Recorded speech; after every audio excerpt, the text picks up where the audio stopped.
আজকে আমার গীতা পাঠে সেকেন্ড অধ্যায়ে সাংখ্যযোগের যে শ্লোকটি হবে সেটার নম্বর হলো 28। অবক্তা দীনি বিতানি ভক্তম মধ্যানি ভারত অব্যক্তনি ধনানেব তত্রকা পরিদেব না। অবক্তাদীনি মানে পূর্বে অপ্রকাশিত, ভূতানি মানে প্রাণীসমূহ, ব্যক্ত মানে প্রকাশিত, মধ্যানি মানে মাঝখানে, ভারত মানে এ ভরত বংশ, অব্যক্ত মানে অপ্রকাশিত, নিত নানি মানে বিনাশের পর, এব মানে এমনই, তত্র মানে সুতরাং, কা মানে কি, পরিবেদনা মানে শোক। অনুবাদ: হে ভারত, সমস্ত সৃষ্ট জীব উৎপন্ন হওয়ার আগে অপ্রকাশিত ছিল, তাদের স্থিতিকালে প্রকাশিত থাকে এবং বিনাশের পর আবার অপ্রকাশিত হয়ে যায়, সুতরাং সেই জন্যই শোক করার কি কারণ। তাৎপর্য: আত্মার অস্তিত্বে বিশ্বাসী এবং অবিশ্বাসী উভয় মতবাদকে মেনে নিলেও শোকের কোনো কারণ নেই।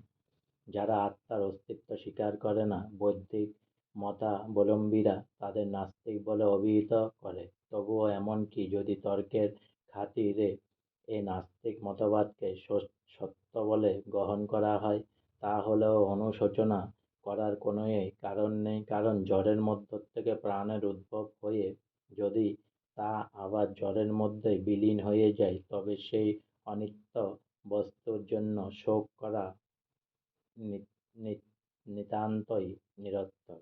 আত্মার স্বতন্ত্র অস্তিত্বের কথা ছেড়ে দিলেও সৃষ্টির পূর্বে জড় উপাদানগুলি থাকে অব্যক্ত। সেই সূক্ষ্ম অব্যক্ত থেকে আকারের প্রকাশ হয়। যেমন আকাশ থেকে বায়ুর উদ্ভব হয়, বায়ুর থেকে অগ্নি, অগ্নির থেকে জল এবং জল থেকে মাটির উদ্ভব হয়। এই মাটির থেকে নানা রূপের উদ্ভব হয়। উদাহরণস্বরূপ বলা যায়, ইট, সিমেন্ট, চুন, বালি, লোহা আদি সর্বই মাটি। সেই মাটির থেকে যখন একটি প্রাসাদ তৈরি হয়, তখন তার রূপ ও আকার প্রাপ্ত হয়। তারপর এক সময় সেই প্রাসাদ ধ্বংসপ্রাপ্ত হয়ে মাটিতে মিশে যায়।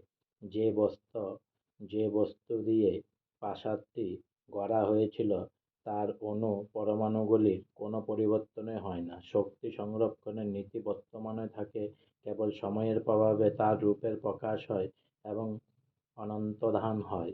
সেটিই হচ্ছে পার্থক্য। সুতরাং এই আবির্ভাব ও অনন্তধানের জন্য শোক করার কি কারণ থাকতে পারে? যে কোনোভাবেই হোক না কেন, এমনকি অব্যক্ত অবস্থাতে বস্তুর বিনাশ হয় না।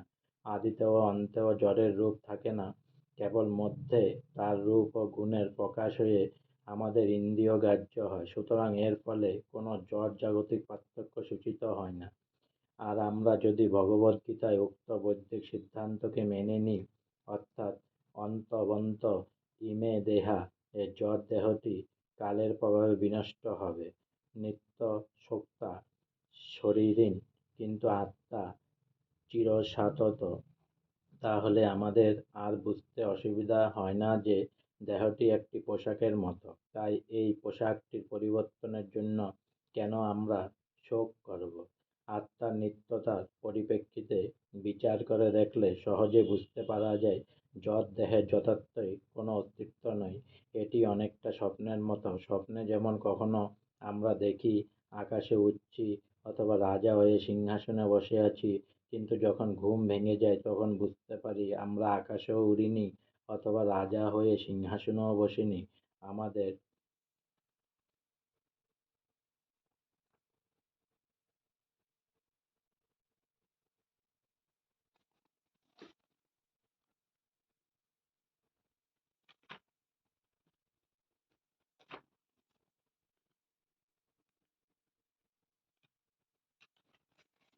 আমাদের জড় অস্তিত্বটিও তেমনই আমাদের মন, বুদ্ধি ও অহংকারের বিকাশ। বৈদিক জ্ঞান আমাদের দেহের অনিত্যতার পরিপ্রেক্ষিতে আত্মতত্ত্ব জ্ঞান উপলব্ধি করতে অনুপ্রাণিত করে। সুতরাং কেউ আত্মার অস্তিত্ব বিশ্বাস করুক অথবা আত্মার অস্তিত্বকে অবিশ্বাস করুক না কেন, যে কোনো অবস্থাতে জড় দেহ বিনাশের জন্য শোক করার কারণ নেই। আজকে আমার গীতা পাঠের সেকেন্ড অধ্যায়ের সাংখ্যযোগের 28 নম্বর শ্লোক এখানেই সমাপ্ত হলো। তাই অনেক অনেক সাবস্ক্রাইব করুন আর অনেক অনেক লাইক করুন আমার চ্যানেলটি। হরে কৃষ্ণ কৃষ্ণ কৃষ্ণ হরে হরে, হরে রাম রাম রাম হরে হরে।